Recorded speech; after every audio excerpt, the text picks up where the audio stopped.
सुप्रभात बच्चों, मैं आपकी सामाजिक अध्ययन की अध्यापिका और आज हम सामाजिक अध्ययन का पाठ 9 शुरू करने जा रहे हैं, जिसका शीर्षक है भारतीय वन एवं वन्य जीवन। करते हैं अध्याय 9, भारतीय वन एवं वन्य जीवन। वन यानी जंगल, ठीक। भारतीय जंगल, वन, फॉरेस्ट। चलिए देखिए बच्चों, जिस प्रकार मिट्टी प्रकृति का अमूल्य उपहार है, उसी प्रकार वृक्ष भी प्रकृति का ही द्वारा पेड़ पौधे उगते हैं, तो प्रकृति द्वारा हमें वन वृक्ष ये भी हमारी प्रकृति की देन, अमूल्य देन है, उपहार है। प्राकृतिक रूप से स्वयं उगने वाले पेड़ पौधों, झाड़ियों व घास फूस को वन कहते हैं। ये क्या है? नेचुरल तरीके से प्राकृतिक रूप से उगते हैं, ना कि इन्हें उगाया जाता है। अपने आप ये उगते रहते हैं। जंगल जहाँ ये उगते हैं वहां कई सारे पेड़ पौधे घने। वन यानी जंगल, वन भी प्राकृतिक संसाधन है। क्या है? प्राकृतिक रूप से वो उगते हैं, ठीक। प्रकृति हमें दे रही है, उपहार स्वरूप स्वयं दे रही है। इन्हें उगाया नहीं जाता, ये अपने आप उगते हैं। वनों का हमारे जीवन में बहुत महत्व है। जलवायु और मिट्टी की विभिन्नता के कारण वन अलग अलग प्रकार के पाए जाते हैं। इसका कारण है उस स्थान की वर्षा, समुद्र तल से ऊंचाई व तापमान। हमारे देश के 22% भूभाग पर वन पाए जाते हैं। तो वन हमारे लिए बहुत महत्वपूर्ण है, हमारी कई आवश्यकताएं वनों द्वारा है। तो हमारे भारत में कई प्रकार के वन पाए जाते हैं, अलग अलग जलवायु के कारण और मिट्टी की भिन्नता के कारण अलग अलग वन पाए जाते हैं। वर्षा का वो उस स्थान की वर्षा, समुद्र तल से ऊंचाई व तापमान पर निर्भर। 22% पूरे भारत में 22% हिस्से पर, क्षेत्र पर हमारा क्या है? वन पाया जाता है। वनों के प्रकार, वन जैसे कि अलग अलग प्रकार होते हैं, तो उनको अलग अलग प्रकारों में बांटा गया है। जंगलों को, वन को, जहाँ पर पेड़ पौधे प्राकृतिक रूप से हमें प्राप्त होते हैं। भारत में निम्नलिखित 5 प्रकार के वन पाए जाते हैं। नंबर 1 सदाबहार वन, पतझड़ वन, ज्वारीय वन, कंटीले वन और पर्वतीय। भारत में 5 प्रकार के वन पाए जाते हैं। नंबर 1 सदाबहार वन। जैसा कि नाम से ही स्पष्ट है, सदाबहार वन वर्ष भर हरे भरे, सदाबहार रहते हैं, हरे भरे। सदाबहार यानी कि इन वनों में सदाबहार रहती है, हरे भरे रहते हैं। सदाबहार वन उस स्थान पर पाए जाते हैं जहाँ वर्ष भर वर्षा होती है। तो पानी पर निर्भर है पेड़ पौधे, जहाँ पानी होगा वहाँ पेड़ पौधे हरे भरे होंगे, और जहाँ वर्षा वर्ष भर होगी तो भी सदाबहार रहेंगे, हरे भरे रहेंगे, ठीक है। तथा तापमान भी ऊंचा रहता है, यहाँ पर तापमान ऊंचा रहता है। इस प्रकार के वन पश्चिमी घाट पर्वतीय क्षेत्र घाट में असम, जैसे असम और पश्चिमी बंगाल में पाए जाते हैं। सदाबहार वन कहाँ पर पाए जाते हैं? पश्चिमी बंगाल और असम में। इन वनों के वृक्ष लंबे व घने होते हैं। इन वृक्षों की लंबाई 150 से 200 फुट तक होती है। ये वन इतने घने होते हैं कि इसमें सूर्य का प्रकाश भी प्रवेश नहीं कर पाता, अतः इन वनों का आर्थिक महत्व बहुत कम है ना। इनका आर्थिक महत्व बहुत कम है। महोगनी, रबर, नारियल आदि इन वनों के प्रमुख वृक्ष हैं। के आर्थिक महत्व तो इनका कम है, और मतलब यहाँ पर सूर्य का प्रकाश नहीं पहुंच पाता, फिर भी इतने लंबे और ऊंचे सदाबहार वन यहाँ पर होते हैं। कहाँ पर?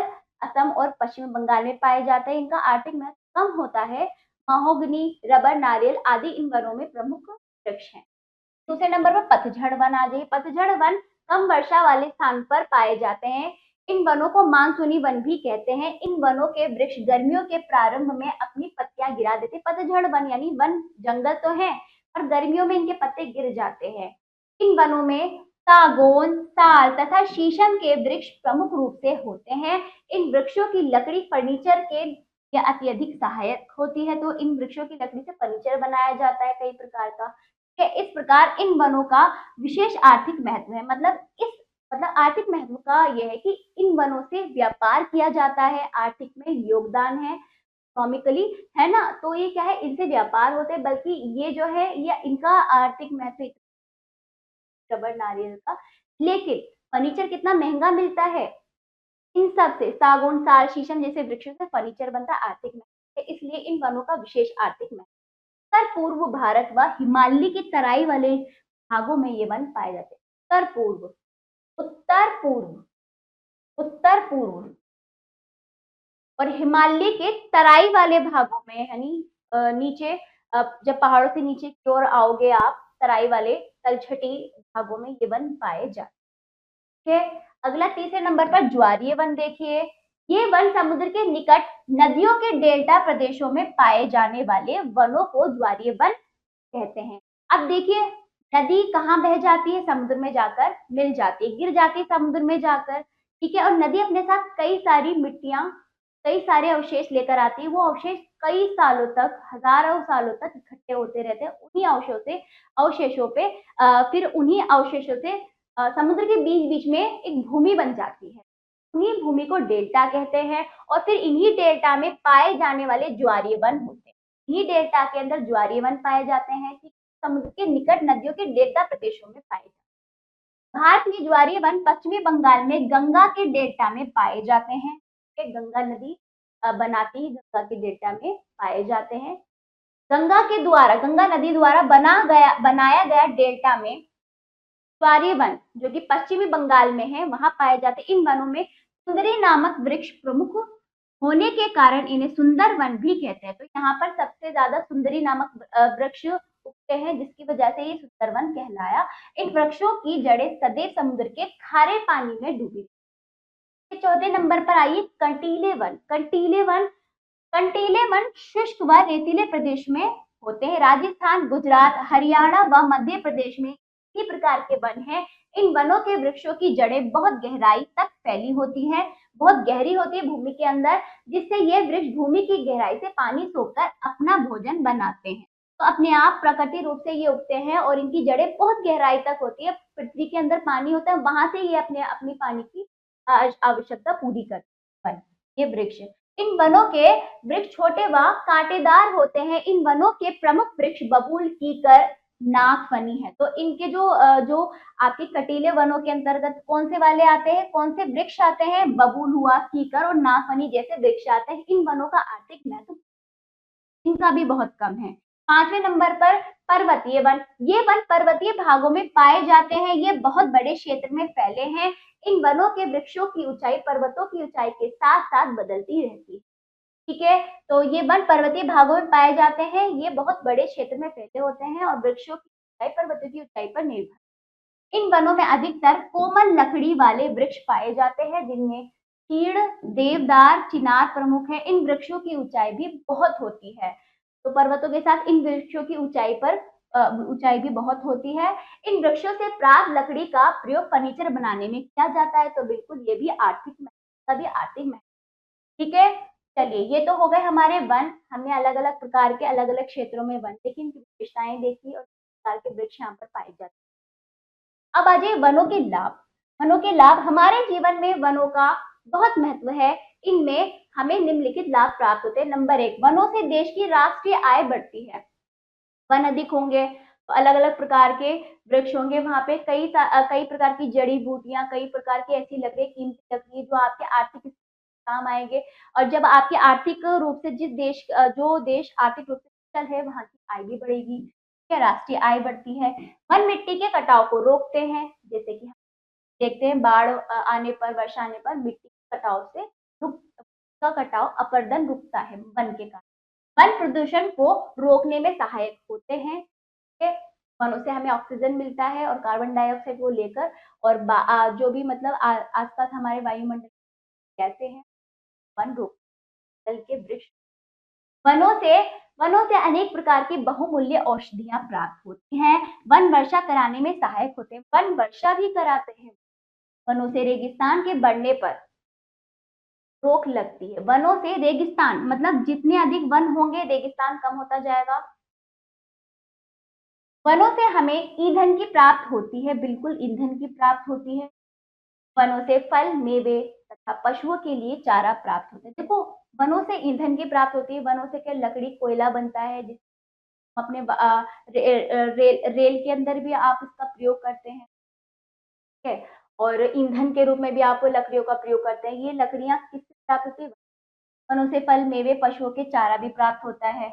वनों से हमें गोंद मिलता है तथा रबड़, दिया, सलाई व कागज उद्योग के एक कच्चा माल प्राप्त होता है। जैसे कि देखिए कागज, कागज कितना आवश्यक है, इसका कच्चा माल वनों से प्राप्त होता है। रबड़ का कच्चा माल, मतलब जितने भी उद्योग है ना, बड़े बड़े उद्योग, इनके लिए जो कच्चा माल मिलता है वो वनों से मिलता है। तो उद्योग के रूप में भी यह हमारे लिए बहुत सहायक है वन के वनों से हमें फर्नीचर व रेल के डिब्बे बनाने के लिए लकड़ी प्राप्त होती है।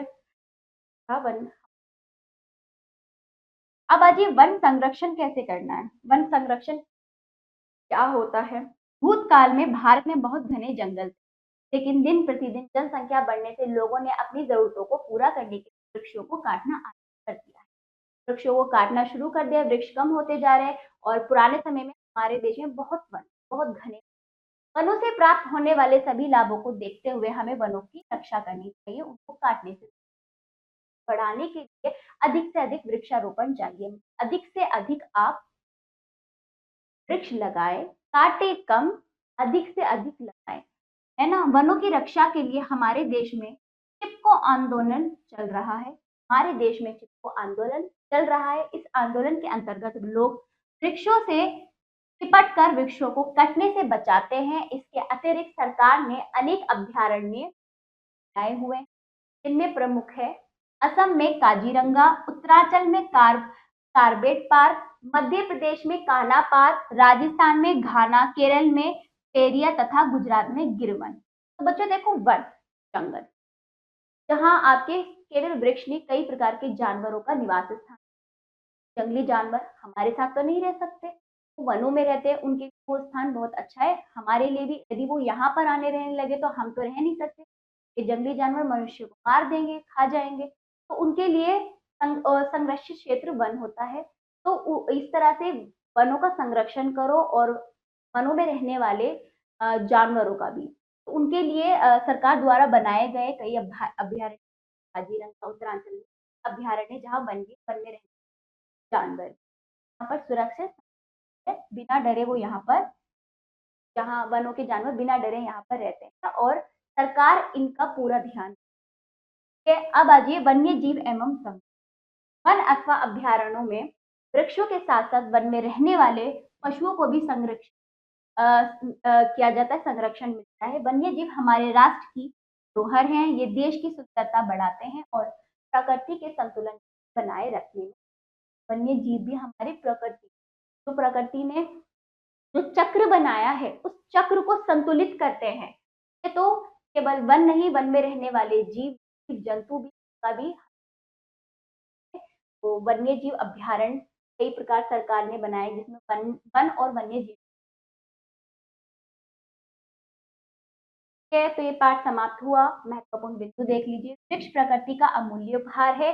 हमारे देश में लगभग 22% भाग पर वन है। भारत में 5 प्रकार के वन पाए जाते हैं। वन्य जीव हमारे राष्ट्र की क्या है? धरोहर है, सुंदरता बढ़ाते हैं हमारे राष्ट्र। चलिए बच्चों, ये अभ्यास, अब आ जाइए अभ्यास कार्य। पाठ समाप्त हुआ। पहला देखिए, सही विकल्प पर सही का चिन्ह लगाइए। का देखिए मानसूनी वन कहते हैं। पहला है मानसूनी वन कहते हैं। मानसूनी मानसूनी पवने क्या, वर्षा लाती है। और मानसूनी वन किसे कहते हैं? हाँ, वर्षा होती है अधिक से अधिक। सदाबहार वन पूरा वर्ष वहां पर वर्षा होती है, तो वो हरे भरे मानसूनी वन। सदाबहार वन कहाँ पाए जाते हैं? पश्चिम बंगाल में। ठीक है। देखिए कार्बेट पार्क कहाँ स्थित है, बताइए बच्चों? हिमाचल। काजीरंगा कहाँ पर है? असम में। काजीरंगा असम में। अगला, पर्वतीय भागों में पाए जाते हैं। क्या पाए जाते हैं? पर्वतीय भागों में वन पाए जाते हैं। अगला देखिए, दूसरा, रिक्त स्थानों की पूर्ति कीजिए। शब्द दिए, खाली स्थान आपको भरने हैं। सदाबहार वनों के वृक्षों की ऊंचाई लगभग 150। खा देखिए, कटीले वनों के वृक्षों की जड़ें बहुत डैश तक से गहराई।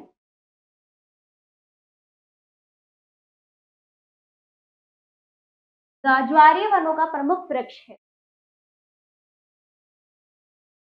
सुंदरी।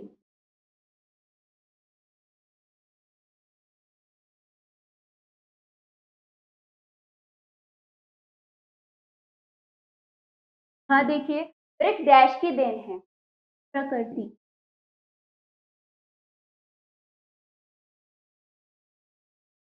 अगला, वनों से हमें डैश की प्राप्ति होती है। प्राप्ति होती है ईंधन की।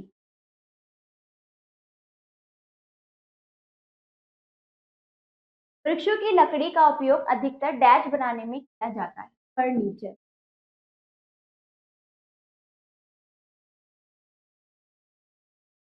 सही वाक्यों के सामने सही तथा गलत वाक्यों के सामने गलत का चिन्ह। बता देखिए, घाना अभ्यारण्य राजस्थान में है, सही।